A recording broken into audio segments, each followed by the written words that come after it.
What's up everyone, John from ARTV. It's time for a review of album number 10 by alternative rock band Weezer, the White Album, another self-titled one, another color, another era. They were releasing a couple of singles leading up to this, and I wasn't exactly sure what direction they were gonna go. Back in 2014, Weezer surprised not only myself, but fans worldwide, releasing an epic album that was just a huge return to form. Everything Will Be Alright in the End. That came late 2014. I still regret not giving it a full-on 5, but it did end up being my album of the year for 2014. Fresh and reinvigorated, Weezer seemed to be entering another renaissance phase not seen since the Blue Album and Pinkerton. The records in between that, like Green and Ratitude, yes, even Ratitude, catch a little bit too much flack. There's still some gems hidden in there, even though they're a little bit harder to find sometimes. You know you still jam out to Can't Stop Partying.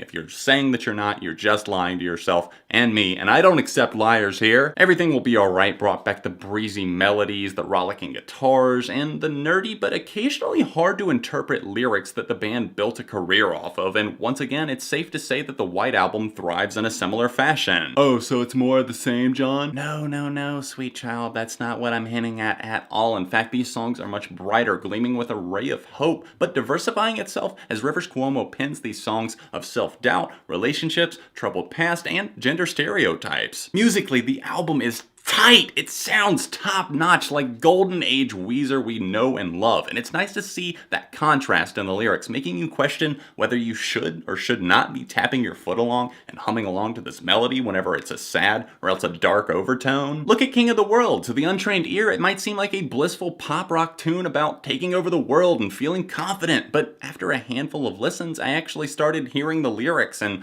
understanding just what Cuomo was singing over these shimmering, summery riffs and catchy vocal melodies. Holy shit, his wife Kyoko clearly went through some troubles and rough patches growing up, and even some difficulties transitioning into her adult life and finding happiness, and it's just nice to see a song like this, so unexpected. I didn't catch it on the first listen, but settling in now, it's weird singing along with the song because it's basically a dedication, a reassurance to a spouse saying, I've got your back no matter what anxiety or panic comes on, I am here to be with you. First glance might prove rough for some listeners in the lyrical department, but here's my take on why a good chunk of this record feels like it was written about a relationship of somebody else, other people that he's seeing, and not Rivers himself. He did spend a good amount of time writing the White Album while he was in California, just bumming around, getting to know people, meeting up with fans, observing, and it seems like tracks like California Kids, Jacked Up, and Endless Bummer take on that perspective to be either an observation or else a semi-fictional reinterpretation of events he witnessed. The marketing campaign and music videos were a bit of a misfire if you ask me, because it makes them seem like an old band desperately trying to pander to youth culture by using pop culture references to stay relevant. I was fretting a bit and kind of feared that this would sound like a collection of singles, standalone songs packaged as an album, but hey, I tossed that idea out the window as soon as I heard the flawless transition from the opening Beach Boys-esque California Kids into the smile-inducing Wind in Our Sails. Cohesion is possible because cohesion is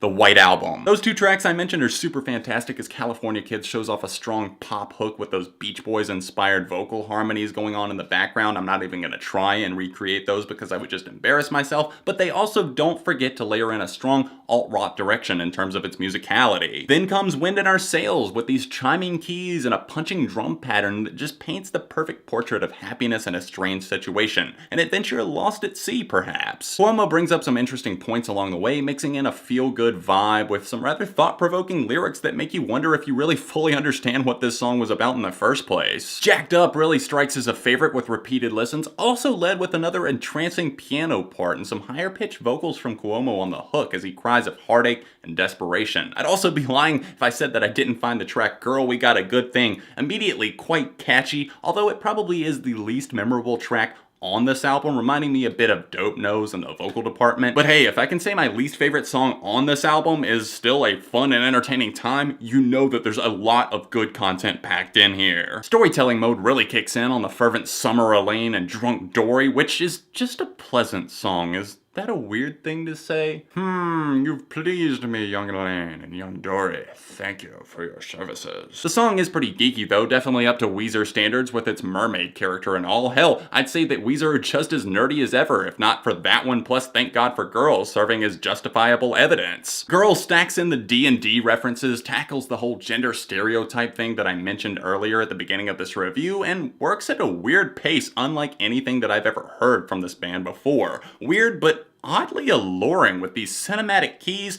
toned back verses, and oddball lyrics all working their way up to this surprisingly explosive chorus that makes it all worthwhile, kind of ties it all together. It grows on you because this song wasn't something that I really liked on first listen. It took me a while to really just wrap my head around what this song even was. However, the follow-up single, Do You Wanna Get High, was the complete opposite for me. I just almost instantly loved the Pinkerton-styled vibes that I was picking up as soon as they hit my eardrums. And that guitar solo is just absolute ecstasy for a longtime fan. You thought I was about to skip out on talking about LA Girls? Psh, as if I would skip over talking about this album's best slice of cake. I smile every time I hear this song because it's so tried and true to its core Weezer, although with fresh perspectives and new music. It seems this time he's commenting on a relationship that he sees. This dude's infatuated with a girl. She's not very good at reciprocating feelings, at least not in a mature way, hence the very clever lines like, sweeten up your lemonade, put a smile on the face, girl. So what? You don't like the guy? At least be his friend, because it's very clear that it took a lot for him to get that out and put himself out there. And I have to say,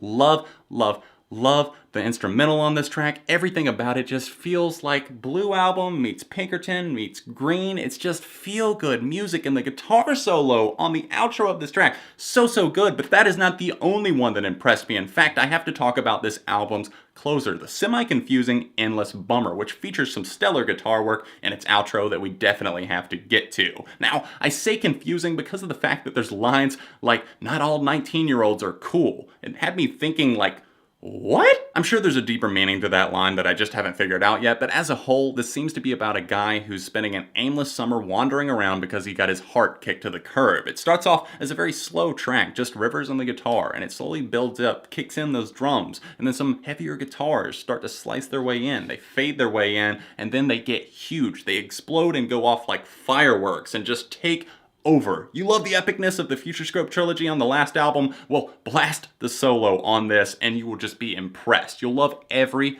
damn second. Cherish this song. In fact, cherish the song, but also cherish this album because it is great. The White Album marks yet another quintessential release in the Weezer catalog, and you're damn right I already ordered it for myself. The White Album on white vinyl, how am I gonna pass that up? I have so few complaints here, and it just makes me so happy because there's awesome vocal melodies, great guitar work, a perfect length for this record, clocking in at just under 35 minutes. It's chocked full of memories, so roll down the windows and sing along. The White Album is a 4.5 out of 5. If you've heard the White Album, let me know your thoughts on it in the comment section down below. If you haven't heard it yet, I know you're excited, so let me know some of your favorite moments in Weezer's catalog. Top 10 Weezer songs coming very soon, so get hyped for it. Hit the like button on this video, share it with a friend, and subscribe to the channel because friends don't let friends go unsubscribed. If you'd like to see another Weezer review or the last review that I did on this channel, click the annotations directly below me. Follow me on Twitter at ARTV Reviews to stay up to date on all things ARTV. Other than that, I will see you guys very soon right here on this channel.